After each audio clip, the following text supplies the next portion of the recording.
Hello everybody and welcome to Game 3 of the finals of the Chofly Invitational. This is between TTOne and HuK. They are actually tied 1-1 right now, so all PvP, and the last game was really awesome. HuK actually showing how good he is. He had like 10 Colossus towards the end of that match.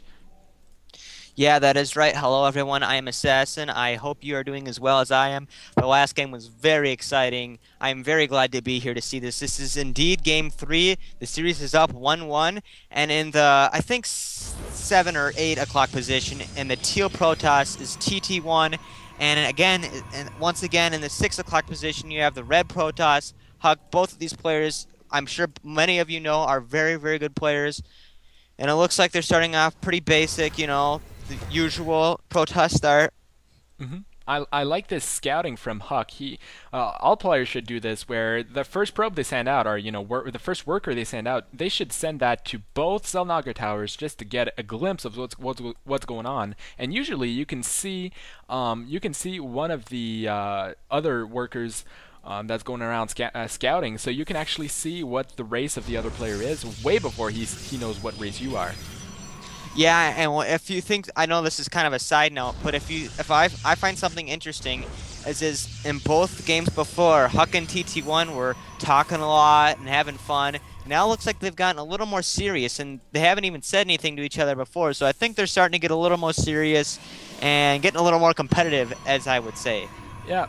Both players, they exchanged pleasantries in the start of the other matches, but right now, I mean, there's still 75 bucks on the line. I mean, you guys are going to say, well, that's not a lot of money. Granted, but, I mean, it's still some money, so, they're playing for 75 bucks, and it's like, they're not going to just throw that away. Yeah, I mean, for real, if I was playing for $75 and I was really good, I would be like, yeah, I want to win this. I mean, I don't care if he's my friend or not. I'm in it to win it, Yeah.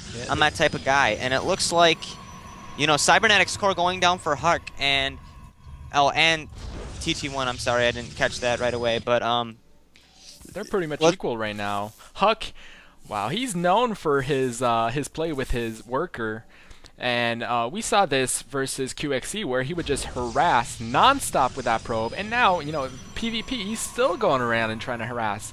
That's so annoying by HuK, but he knows it plays mind games in the heads of his opponents, so that's why he does it, and he's putting his probe on patrol here right next to the Zelnaga tower. Yeah, very good play by HuK to scout and keep scouting, and it looks like TT1 is finally going to scout HuK. And it looks like HuK's going for a quicker stalker, and TT1 has got a Zealot and a Sentry coming up. If you look at the income cap, they are exact 23 and 23 at the moment. You can't get much closer than that, can you? Yeah. Well, HuK actually has like 3 seconds advance on his probe count. He went to 24 harvesters. Like 3 seconds before TT1 did, but I don't think that's like a marginal advantage. I don't think it's relevant that much. So both players basically just TT1 going for Warp Gate right now, Stargate way in the back of his base, whereas HuK is opting to go for he has 1 gateway right now, and he's actually going to go for a 4-gate push because he has 4 warp gates right now, 3 of them warping in. Actually, the really funny thing about that is HuK actually just started making the Stargate, and for some reason he just canceled it and decided to go for gateways instead. I don't think he saw the Stargate come up, and I think that might be pretty bad for TT1 if he goes Stalkers and he goes Void Arrays. Yeah, well, a balanced Protoss army usually has Zealots, Stalkers, and Sentries, so I don't think...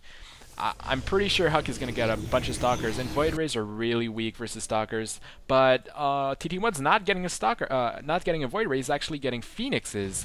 So I think he's actually scared that HuK is going to go for a Colossus push again, because last game probably marked him really a lot because there was like 10 Colossi towards the end, so he's thinking, well, I'm going to counter those Colossus with Phoenixes, but HuK went 4-gate, and he's actually trying to push out right now. He has a proxy pylon, he's going to be able to warp in more units, and if he starts to push out here, TT1's not going to have enough to stop this.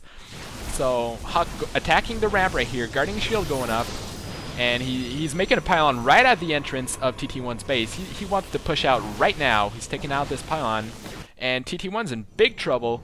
All he has is like how many? 3 stalkers, 3 zealots, 1 sentry, and 2 phoenixes. But the phoenixes aren't going to do much, in my opinion. They're going to try to lift up here. Nice gravity beam action, but HuK has 3 zealots. Yeah, and it looks like TT1's going all out. He knows if he loses this battle, this game is over, and it looks like HuK's doing some serious damage here. He's taking out warping in units right now. Yeah, he's warping in right in TT1's face, right on his ledge, and he keeps attacking, and TT1 lost so many probes. I don't think how TT1's going to be able to stop this, because HuK is just going to be able to keep reinforcing units. He has 4 warp gates, and all he can do is just keep warping units, and there's nothing TT1 can do. Like right here, yeah. So TT1 knows this. He calls it. So HuK basically he wins game 3 really easily. So they are now 2-1 in a best of 3 series. So see you in game 4.